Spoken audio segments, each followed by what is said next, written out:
பத்திரிகை மற்றும் ஊடக நண்பர்களுக்கு வணக்கம். நடைபெற இருக்கிற மக்களவைத் தேர்தலில் திராவிட முன்னேற்றக் கழக தலைமையில் இருக்கிற மதசார்பற்ற முற்போக்கு கூட்டணி இந்தியா கூட்டணியில் இணைந்து தமிழகத்தில் 40 தொகுதி, பாண்டிச்சேரி உள்ளிட்ட 40 தொகுதிகளிலும் மகத்தான வெற்றி பெறுகிற இந்த அணி இன்றைக்கு தேர்தல் பணிகளை துவக்கி இருக்கிறது. கடந்த 2 வாரங்களுக்கு மேலாக தோழமை கட்சிகளோடு நடைபெற்ற பேச்சுவார்த்தையில் திராவிட முன்னேற்றக் கழகத்துக்கும் மார்க்சிஸ்ட் கம்யூனிஸ்ட் கட்சிக்கும் நடைபெற்ற பேச்சுவார்த்தையில் 2 நாடாளுமன்ற தொகுதிகளை ஒதுக்குவது என்று கடந்த 29/2/24 அன்று ஒப்பந்தம் என்று உடன்பாடு ஏற்பட்டது. அதைத் தொடர்ந்து எந்தெந்த தொகுதிகளில் போட்டியிடுவது என்கிற தொகுதிகளை அடையாளம் காணுகிற பேச்சுவார்த்தையும் அதைத் தொடர்ந்து நேற்று நடைபெற்றது.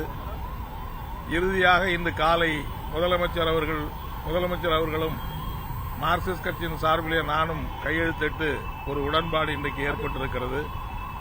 அதிலே ஒன்று மதுரை, 2வது திண்டுக்கல் என்கிற 2 தொகுதிகளில் மார்க்சிஸ்ட் கம்யூனிஸ்ட் கட்சி போட்டியிடுவது என்று தீர்மானிக்கப்பட்டிருக்கிறது, உடன்பாடு ஏற்பட்டிருக்கிறது என்பதை இந்த நேரத்தில் நான் தெரிவித்துக் கொள்ள விரும்புகிறேன்.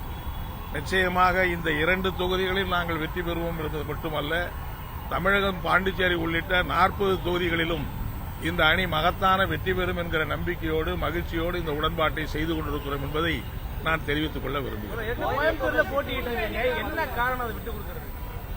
அதாவது நாங்கள் ஏற்கனவே மதுரை, கோயம்புத்தூர் உள்ளிட்ட வேறு சில இடங்களையும் கொடுத்திருந்தோம் பேச்சுவார்த்தைக்கு.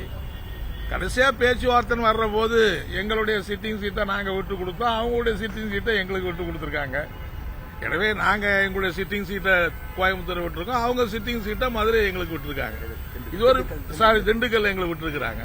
இது ஒரு மியூச்சுவல் எக்ஸ்சேஞ்சிங்கிற அடிப்படையில் தான் பார்க்கணும். இது ஒண்ணு அவங்க சீட்டை நாங்க எடுத்துக்கிட்டோம், எங்க சீட்டை அவங்க எடுத்துக்கிறாங்க, எல்லாம் மியூச்சுவலா தேர்தலில் இணைந்து போட்டியிடுவதுங்கிற அடிப்படையில் ஒப்பந்தம் ஏற்பட்டிருக்கு. அவ்வளவுதான்.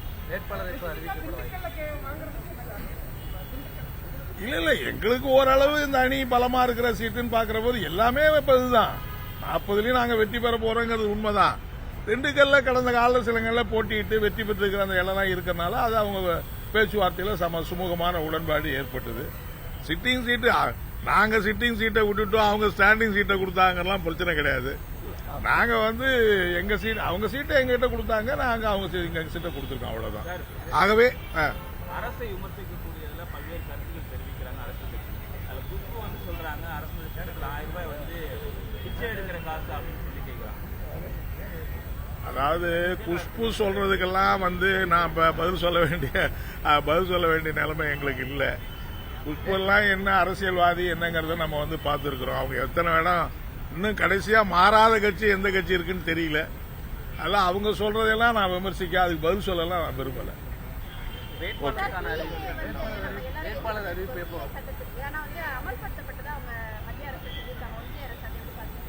இல்ல அவங்களுக்கு இன்னைக்கு என்னன்னா கடைசியா எல்லா ஆயுதங்களையும் இழந்துட்டாங்க. இனிமே எதையும் சொல்லி மக்கள் மத்தியில் ஓட்டு கேட்க முடியாது.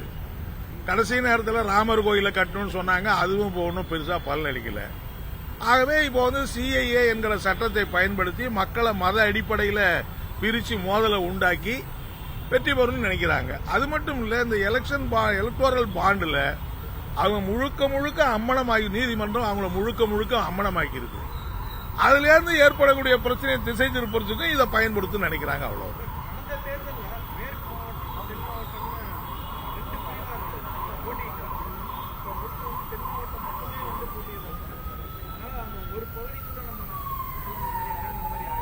ஐயோ அப்படி இல்லைங்க, மேற்கு, கிழக்கு, தெற்கு, வடக்குன்னு அப்படியெல்லாம் நாங்க பார்க்கல.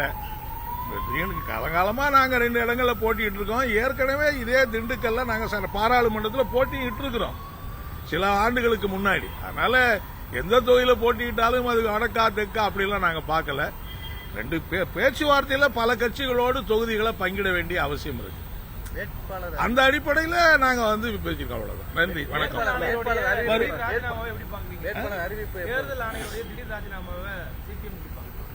அதாவது தேர்தல் ஆணையரை பயன்படுத்தி பாஜக எவ்வளவு மோசமான காரியங்களை ஈடுபட்டிருக்குங்கிறது பத்திரிகையில் செய்திகள் வந்திருக்கு. அதாவது தேசிய காங்கிரஸ் கட்சியை உடைச்சது, சிவசேனாவை உடைச்சி அந்த தலைவர்களுக்கு வந்து அரசியல் அங்கீகாரம் கொடுத்தது, கட்சி சின்னத்தை கொடுத்தது, இதெல்லாம் பாஜகவுடைய நிர்பந்தம். பாஜக வந்து தேர்தல் ஆணையரை பயன்படுத்தி முழுக்க முழுக்க தன்னுடைய அரசியல் ஆயுதமாக அதை மாற்றியிருக்கு. அதுக்கு தலைமை தேர்தல் ஆணையர் முழுக்க துணை போயிருக்கிறார்.